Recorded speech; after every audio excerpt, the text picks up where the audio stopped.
এই ভিডিওতে আমরা আলোচনা করব পশ্চিমবঙ্গ সরকারি কর্মচারীদের জন্য স্যালারি অ্যাকাউন্ট বদলের যে নতুন নিয়ম এবং কিভাবে আপনারা নিজেদের স্যালারি অ্যাকাউন্ট পরিবর্তন করতে পারবেন। যদি কেউ স্যালারি অ্যাকাউন্ট পরিবর্তন করতে চান কি ফর্ম ফিল আপ করতে হবে এবং সেই ফর্মটাও কিন্তু এই ভিডিও শেষে এখানেই পাওয়া যাবে। তো যাই হোক, আমরা এই ভিডিওতে যেটা জানবো যে যারা স্যালারি অ্যাকাউন্ট পরিবর্তন করতে চাইছেন, পশ্চিমবঙ্গ সরকার 28/8/2025 একটি নোটিশ দিয়েছে। এটা হচ্ছে ফিনান্স ডিপার্টমেন্ট থেকে একটি নোটিশ দেওয়া হয়েছে। সেটার কি না, সাবজেক্টটা এই যে দেখতে পাচ্ছেন আপনারা, subject changing the salary linked bank account if the government employees from one bank to other. একটা ব্যাঙ্ক থেকে অন্য ব্যাঙ্কে আপনি আপনার স্যালারি যে অ্যাকাউন্ট সেটাকে চেঞ্জ করতে পারবেন। তো মূল বিষয়বস্তু কি, কিভাবে চেঞ্জ করবেন সেইগুলো কিন্তু আমরা জানবো। এখন লাস্টে ফর্ম ফিল আপটা কী ফর্ম ফিল আপ করতে হবে এবং কীভাবে ফর্ম ফিল আপের স্টেপ বাই স্টেপ কিন্তু আমি দেখাবো। যাই হোক, প্রথমে আপনারা দেখে নিন যে এখানে কয়েকটা পয়েন্ট আছে, 1, 2, 3 এরকম করে পয়েন্ট আছে। ফার্স্ট পয়েন্টে কী লেখা আছে, for changing salary linked bank account the employee have to apply the head of the office. আপনার অফিসের যিনি হেড ওনার কাছেই কিন্তু আপনাকে অ্যাপ্লাই করতে হবে। এবং কি অ্যাপ্লাই করতে হবে না, একটা অপশান ফর্ম ফিল আপ করতে হবে। যে অপশান ফর্মটা কি এখনই আমি দেখাবো এবং ফিল আপ করে দেখাবো। এই অপশান ফর্মে কিন্তু আপনাকে ফিল আপ করতে হবে এবং ফিল আপ করে ওই হেড অফ দ্য অফিস যিনি আছেন, হেডমাস্টার যদি স্কুলের ক্ষেত্রে হয়, তো ওনার কাছে কিন্তু আপনাকে জমা দিতে হবে। নাম্বার 2তে কী আছে দেখুন, the employees who have bank loan, যাদের ব্যাঙ্ক লোন আছে, any outstanding liabilities under housing loan scheme of government West Bengal, এই সমস্ত যাদের রয়েছে তাদের কিন্তু নো অবজেকশন সার্টিফিকেট লাগবে, এনওসি। সেটা কি, এই যে no objection or no liability certificate কিন্তু লাগবে। কারণটা কি, যাদের যে সমস্ত কর্মচারী বর্তমান যে স্যালারি অ্যাকাউন্ট রয়েছে সেই অ্যাকাউন্টের উপরে সরকারের নির্দিষ্ট হাউজিং লোন বা অন্য কোনো ঋণ আছে, তারা কিন্তু এনওসি নো অবজেকশন সার্টিফিকেট সংগ্রহ করে জমা দিতে হবে। আর যাদের নেই তাদের কোনো এনওসি লাগবে না, শুধু অপশান ফর্ম ফিল আপ করে হেড অফ দ্য ডিপার্টমেন্ট যিনি আছেন ওনার কাছে হচ্ছে দিলেই হবে। হেড অফ দ্য মানে অফিসের যিনি হেড। আর লোন থাকলে কিন্তু হবে না। এই যে পরিষ্কার লেখা রয়েছে এখানে যে যাদের লোন নেই তাদের no need to submit any no objection certificate. এই হলো বিষয়, এটা মেন বিষয়। আর কি না, কতবার অ্যাকাউন্ট চেঞ্জ করা যাবে সেটা একটা বিষয়।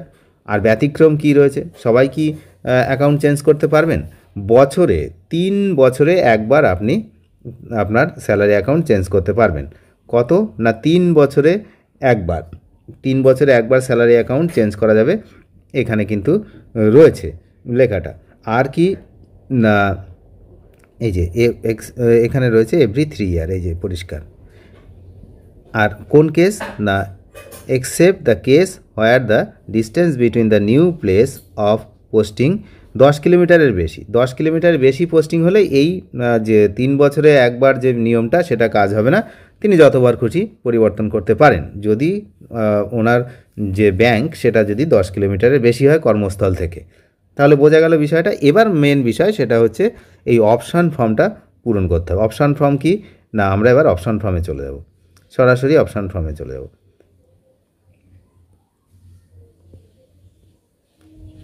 এই হলো অপশান ফর্ম, আপনারা দেখতে পাচ্ছেন option form, bank account change করার জন্য অপশান ফর্ম।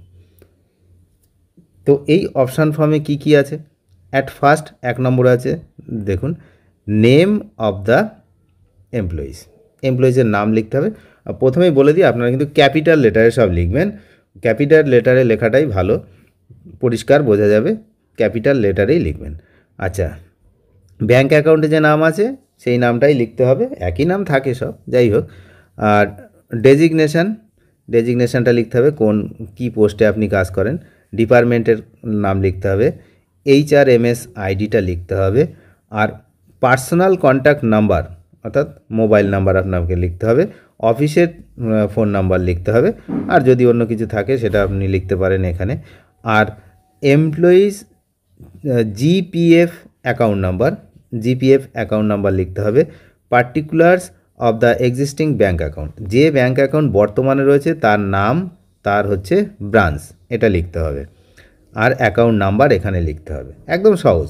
তারপরে হচ্ছে পরের 8 নম্বরে আমরা দেখব।